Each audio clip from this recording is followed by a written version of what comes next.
What's up, everybody? Welcome back to your favorite New York Jets subscription podcast, Badlands. I'm your host, Joe Caporoso, joined tonight by the freshly married Will Parkinson. Emergency podcast for your Thursday morning. The Aaron Rodgers restructure is dropped, and it's very good news for us Jet fans. Will, going to do a little quick 10-15 minutes and just gloat and be happy. How you doing? Congrats. And how you feeling? I feel like it changed, man. It was an incredible night. Obviously, appreciate you and Connor's shout out in this morning's pod. Unbelievable night, and going to Italy next week. So, perfect timing for Rodgers to do this now, so I didn't have to record a podcast in a hotel in Capri at 5 a.m. I am sure something will come up where you're recording a hotel in Capri at some point. It's just how it works here. It's just you can't ever escape from the Jets. They follow you all over the globe. Yeah, they swarm you no matter whether you like it or not. That's it. So 2 years, $75 million, effectively took a $35 million pay cut to come here. There's void years tacked on that make it a 5-year contract, but really it's a 2-year contract. If you really kind of drill into it, feels like a guarantee that he'll be here for 2 years, with most of the chatter been recently, can he be here for 3 years, which is certainly still on the table with this contract. But unquestionably, this is a decision and a move that helps the Jets have flexibility to make more additions as needed this year, and then also for next year if they want to be more aggressive on quote-unquote going that much more all in. Were you surprised by just how much money Rodgers gave up and how much flexibility this is going to give the Jets? Yes and no. There was the report out right when he got traded from Connor Hughes, like, you're going to be shocked at the contract. Then you start asking around, Rodgers going to restructure, he's going to take a pay cut. Me and Brad Spielberger have talked about this multiple times on multiple pods and over text, like, there's no way Rodgers is going to give up like that much. He'll give up. We thought, I guess it was in like the $15 million range. Like, it'd really be a 3-year deal that's really 2, and he'd give up some money in next year in terms of guarantees just to help them out. Over the cap has the contract out now.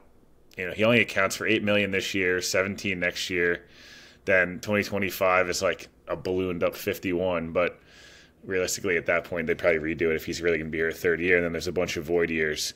I just feel like for him to take a guarantee basically in 2 years, and it's the most sizable pay cut of guaranteed money we've ever seen. That I didn't expect. Again, I think he's bought in with the OTAs. He's bought in with the leadership stuff, embracing New York. He's done some radio hits. He's kind of stayed a little bit away from some of the stuff that irritates people. Doesn't irritate me, but it irritates a lot of people on, him talking about, psychedelic drugs and the whole thing. He's kind of strayed away from any real controversy.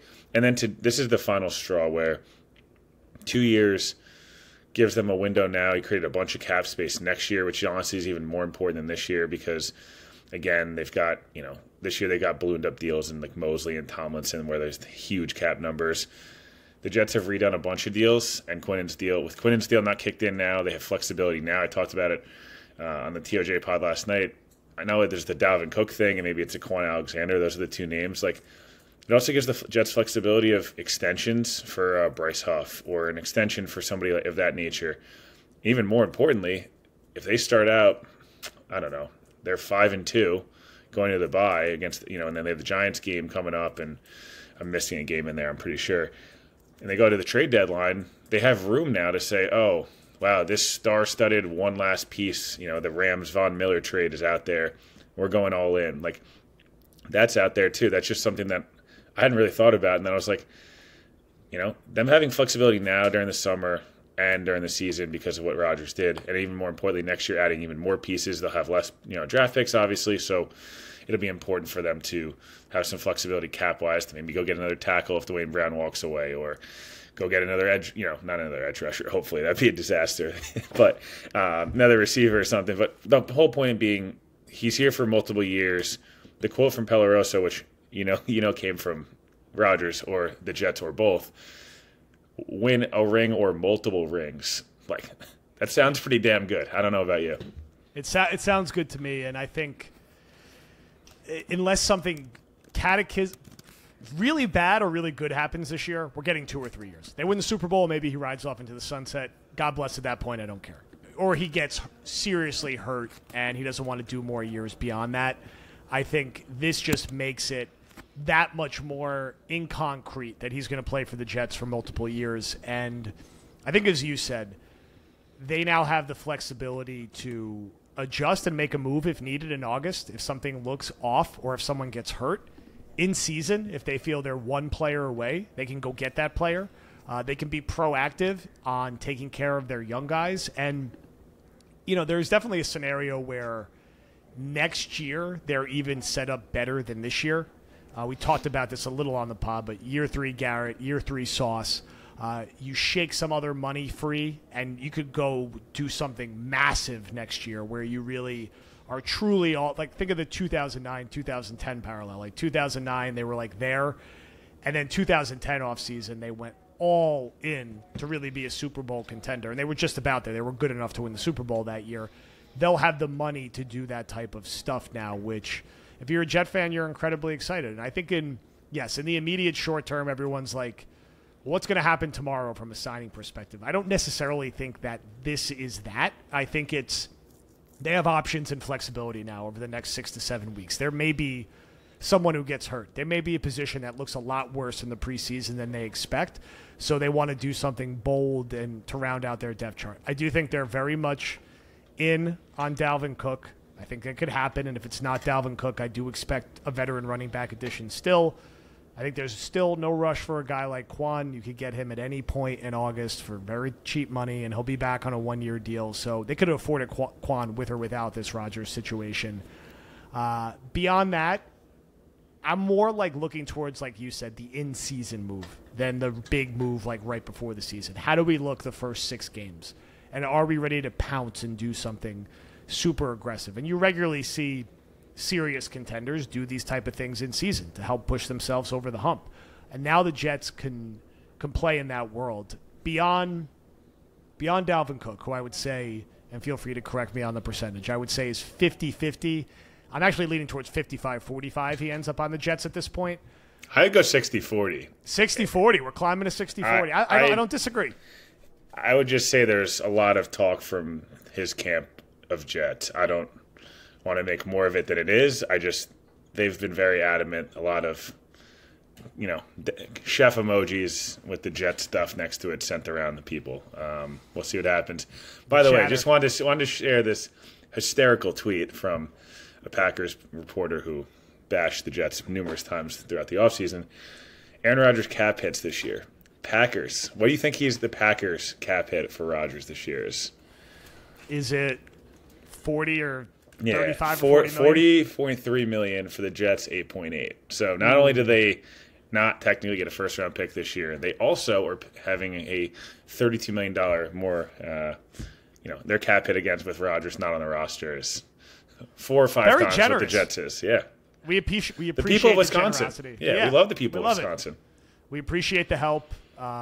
We enjoy it. It helps our cap space. And thank you for footing that bill, and thank you for agreeing to the trade. This is a good thing. And look, I'm not going to push back on you on the Cook stuff. There's a lot of smoke, and usually where there's smoke, there's fire. And let's see what happens over the next 5 to 6 days. Give me not Quan Alexander.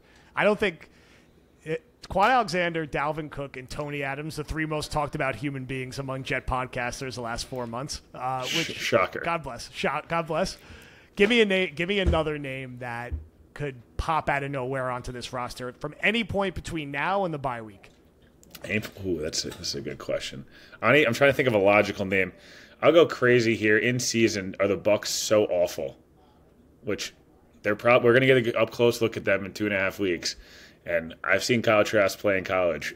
He's not good. Baker Mayfield, not good. So do the Bucks get so down bad that they move? I mean, I don't know cap-wise. Again, I know this name's like it's probably suicide for the Bucks to trade. Would have been suicide for them to trade Mike Evans, 3 months ago. But do they go into the season and all of a sudden it's like, geez, we're 0-6, we're 1-5, we're not going to win this division. Do we try to get a second or third round pick for Mike Evans, move off his money for the future, have a team take on that money?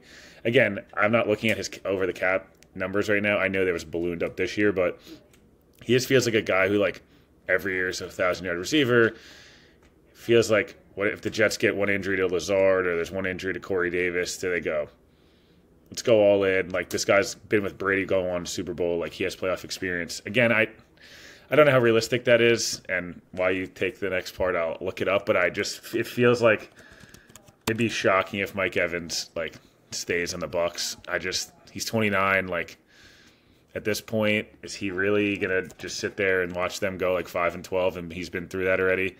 Again, he obviously signed the extension. His number this year is $23 million. Then next year's $12 million, and that's a void year. They're all void years. So he's a free agent after the year. So is he a rental? Did the Jets go take our third-round pick? You know, we'll eat the last $6 million of that contract, and we'll add him. You know, I don't know. It's just an idea. My mind always goes to wide receiver too. Could it be Mike Evans this year? Could it be Devontae next year? Everyone's going to keep talking about that until it does or doesn't happen officially. But the Raiders go 4-13 this year. You go get Devontae to go with Garrett Wilson next year, which would be outrageous. You know, Zach Martin's disgruntled. Jets could use a guard if Laken Tomlinson's not looking sharp in camp. It's not crazy. And then you keep an eye on, I mean, tackles are hard to go get and trade for. People don't give up good tackles, but you keep an eye on that market overall and see what happens, because offensive tackle feels very much in flux for our New York Jets right now, outside of Dwayne Brown when he comes back to play left tackle. So we shall see. Any final thoughts or predictions on what we'll see between, let's call it now, and the week after the Hall of Fame game? Do we think we see any meaningful personnel movement? I think Dalvin Cook ends up signing this week. I just feels like camp's now started everywhere. He kind of can get in late, you know, do the classic, like, have to get up to speed for a couple of days, like, not really have to miss a game or two. He's not going to play in the preseason anyways. It feels like he ends up in the AFC East. I just feel like the Dolphins would have just traded for him. They didn't trade for him. They drafted Ache, like, who's going to be explosive for that. Mostert will play 4 games. They'll kill the Jets, but somehow be hurt for every other game this year. The Patriots' interest feels like a lot of fluff, and, like, if they're not going to pay D-Hop, like, they're going to go pay a running back with Ramondre and stuff back there. That feels like a lot of BS a little bit to me. So it kind of feels like Javonte came off PUP. He didn't even start on PUP, which is insane to me, considering his knee injury was more significant than Brees. Denver kind of felt like a spot. That doesn't feel like it anymore. So kind of process of elimination. Michael Carter's obviously quite emotional, as he liked to say. And yes, we all heard you. We're glad you hear us. You can unblock me on Twitter now. Regardless, you know, I just think Cook ends up signing, and I think you're going to see an interesting week of practice here now for the Jets, starting tomorrow, padded practice, then they're off for 2 days. Like, it'll just be interesting how this is going to all shake out here, where not a lot of veterans are going to play. There's Becton back, and, like, he needs to play in the preseason. Zach Wilson needs to play. Like, no one really cares how the starters look. This is a lot of, like, does Brownlee make a move? Does Zach Kuntz make so many plays they have to keep him on the 53? Is Jeremy Ruckert establish himself? Like, that's the stuff I'm excited about, just because I think generally we kind of know who's going to start everywhere. And, you know, I'm sure Connor's been all over it, the staff loves Tony Adams. It's not surprising he's playing well. Literally 2 years, like last year at the Combine, it was like every person I asked, dude, have you heard about Tony Adams? I'm like, you mean you're undrafted, 53rd man on your roster? He can't be that good. And then he's obviously well-liked. So that was a long way of saying, like, I'm just interested how practice is going to shake out. Jermaine Johnson looks like he's going to make that leap. Will McDonald looks like he's already looks like a legit edge. Bryce Huff is already legit. JFM, Carl Lawson, like, this defensive line might be truly disgusting. And I think that's the stuff you get excited about. Obviously, the Garrett Rodgers stuff is pretty damn cool as well. Positive vibes continue with the Rodgers restructure. Thank you, Will. Thank you, everyone, for listening. We will talk to you again soon.